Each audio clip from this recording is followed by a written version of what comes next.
First time నాకు వైజాగ్ అంటే అస్సలు నచ్చలేదు. ఎందుకంటారా, మా అక్క లేదు కదా వైజాగ్‌లో. ఈ ఆదివారం అయితే నాకు చాలా బోర్ కొట్టేసింది. ఇంట్లో ఎన్ని వెరైటీలు చేసుకొని కూర్చున్నా కూడా ఇంకా లోన్లీగా ఫీల్ అయినట్టు అనిపించింది. ప్రతి సండే మా అక్క అయితే నాకు ఫుల్‌గా రెస్ట్ ఇచ్చేసేది. ఎందుకంటే మార్నింగ్ టిఫిన్ మాత్రమే చేసేదాన్ని సండే పూట. ఎప్పుడు లంచ్, డిన్నర్ మా అక్క వాళ్ళ ఇంటి దగ్గరే చేసేదాన్ని. మా అక్క రోజంతా ఇంట్లోనే షాప్‌లోనే వర్క్ చేస్తావు కదా! ఈ సండే అయినా నా దగ్గర ఉండు అని చెప్పేది. ఎప్పుడు ప్రతి సండే పిలిసేది.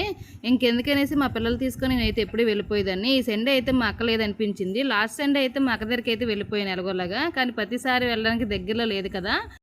ఇంకేం చేస్తాను, లోన్లీగా ఫీల్ అవుతుంటే మా బాబాయ్ అయితే డీమార్ట్‌కి వెళ్దాం రా అని చెప్పారు. ఇంట్లో అయితే చాలానే ఐటమ్స్ లేవు. డీమార్ట్ నుంచి అయితే తీసుకొస్తాము. నేను ఎప్పుడు డీమార్ట్‌కి వెళ్ళి బ్రెడ్ అయితే తీసుకొస్తాను. పిల్లలకి ఈవినింగ్ టైం అప్పుడు బ్రెడ్ ఆమ్లెట్ ఎక్కువ వేసిస్తాననమాట. ఈ బ్రెడ్ చూసిన కానించి బ్రెడ్ హల్వా తినాలనిపిస్తుంది. ఇంకెందుకు లేట్ అని చెప్పేసి నేను బ్రెడ్ హల్వా అయితే ప్రిపేర్ చేశాను. నేను ఫస్ట్ టైం రెడీ చేశాను ఈ బ్రెడ్ హల్వా. చాలా బాగా వచ్చింది. మెయిన్ అయితే ఈ డ్రై ఫ్రూట్స్ ఎన్ని వేస్తే అన్ని టేస్ట్‌గా ఉంటుందని అనిపించింది నాకైతే. నెయ్యి కదా బాగా పీచేసింది అనిపించింది, నెయ్యి కూడానా. సరేలేండి, టేస్ట్ అయితే ఎక్సలెంట్‌గా ఉంది. స్వీట్‌తో అనిపించినట్టు 10 నిమిషాల్లో రెడీ చేసుకోవచ్చు. చాలా బాగుంది, ట్రై చేయండి.